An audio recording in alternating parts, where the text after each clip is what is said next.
ಕಾಶ್ಮೀರದ ಕಣಿವೆ ಪ್ರದೇಶದಲ್ಲೂ ಕೂಡ ಈ ಅಣುಕು ಪ್ರದರ್ಶನವನ್ನು ಮಾಡಲಾಗ್ತಾ ಇದೆ. ಈ ಮಾಕ್ ಡ್ರಿಲ್ ಮೂಲಕ ಜಾಗೃತಿಯನ್ನು ಮೂಡಿಸುವಂಥ ಕೆಲಸ ಶ್ರೀನಗರದ ದಾಲ್ ಸರೋವರದಲ್ಲಿ ನಡೀತಾ ಇದೆ. ಶ್ರೀನಗರದ ದಾಲ್ ಸರೋವರದಲ್ಲಿ ಅಣುಕು ಪ್ರದರ್ಶನದ ಸಂಪೂರ್ಣ ಚಟುವಟಿಕೆಯನ್ನು ಮಾಡಲಾಗಿದೆ. ದಾಲ್ ಸರೋವರದಲ್ಲಿ ಸೈನಿಕರು, SDRF ಸಿಬ್ಬಂದಿ ಈ ಮಾಕ್ ಡ್ರಿಲ್ ಅನ್ನು ನಡೆಸಲಾಗಿದೆ.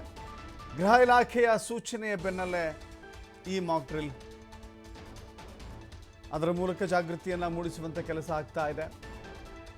ದಾಲ್ ಸರೋವರ ಅಂತ ಹೇಳಿದ್ರೆ ಶ್ರೀನಗರದ ಅತ್ಯಂತ ಆಕರ್ಷಣೀಯ ಸ್ಥಳಗಳಲ್ಲಿ ದಾಲ್ ಸರೋವರವೂ ಕೂಡ ಬಂತು. ಶ್ರೀನಗರಕ್ಕೆ ಭೇಟಿ ಕೊಟ್ಟಂಥ ಪ್ರವಾಸಿಗರು ಈ ಸ್ಥಳಕ್ಕೆ ಹೋಗ್ತಾರೆ. ಈ ಸ್ಥಳದಲ್ಲಿ ದಾಲ್ ಸರೋವರದಲ್ಲಿ ಬೋಟ್ ಪ್ರಯಾಣ ಇದೆಯಲ್ಲ, ಅದು ಬಹಳ ಪ್ರವಾಸಿಗರ ನೆಚ್ಚಿನ ತಾಣ.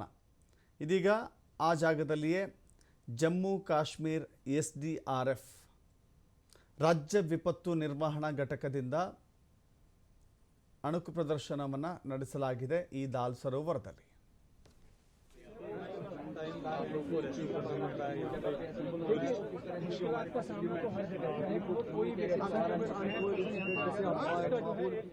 अवेयर हो जाए कि हमने यहाँ पे हमने जो है डाल लेक में 2-3 टीम्स हैं, उनकी रेस्पॉन्स कैसे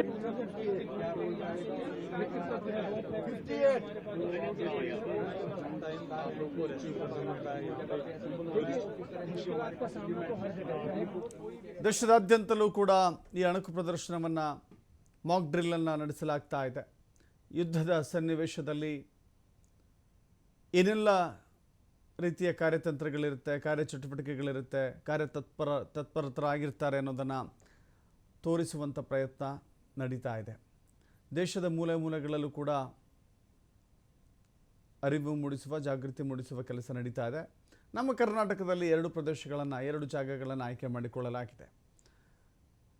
ಬೆಂಗಳೂರಿನ ಮಲ್ಲೇಶ್ವರಂ ಮಾಕ್ ಡ್ರಿಲ್ ನಡೆಯುವಂಥ ಜಾಗ ಆಗಿದ್ದರೆ, ಇನ್ನು ರಾಯಚೂರಿನ ಶಕ್ತಿನಗರದಲ್ಲಿ ಮಾಕ್ ಡ್ರಿಲ್ ನಡೆಯುತ್ತೆ. ಕರ್ನಾಟಕದ 2 ಸ್ಥಳಗಳಲ್ಲಿ, ರಾಯಚೂರಿನ ಶಕ್ತಿನಗರ, ಬೆಂಗಳೂರಿನ ಮಲ್ಲೇಶ್ವರಂ. ಆ ರೀತಿಯಲ್ಲಿ ಇವತ್ತು ದಾಲ್ ಸರೋವರದಲ್ಲೂ ಕೂಡ ಅದನ್ನು ತೆಗೆದುಕೊಳ್ಳಲಾಗಿದೆ.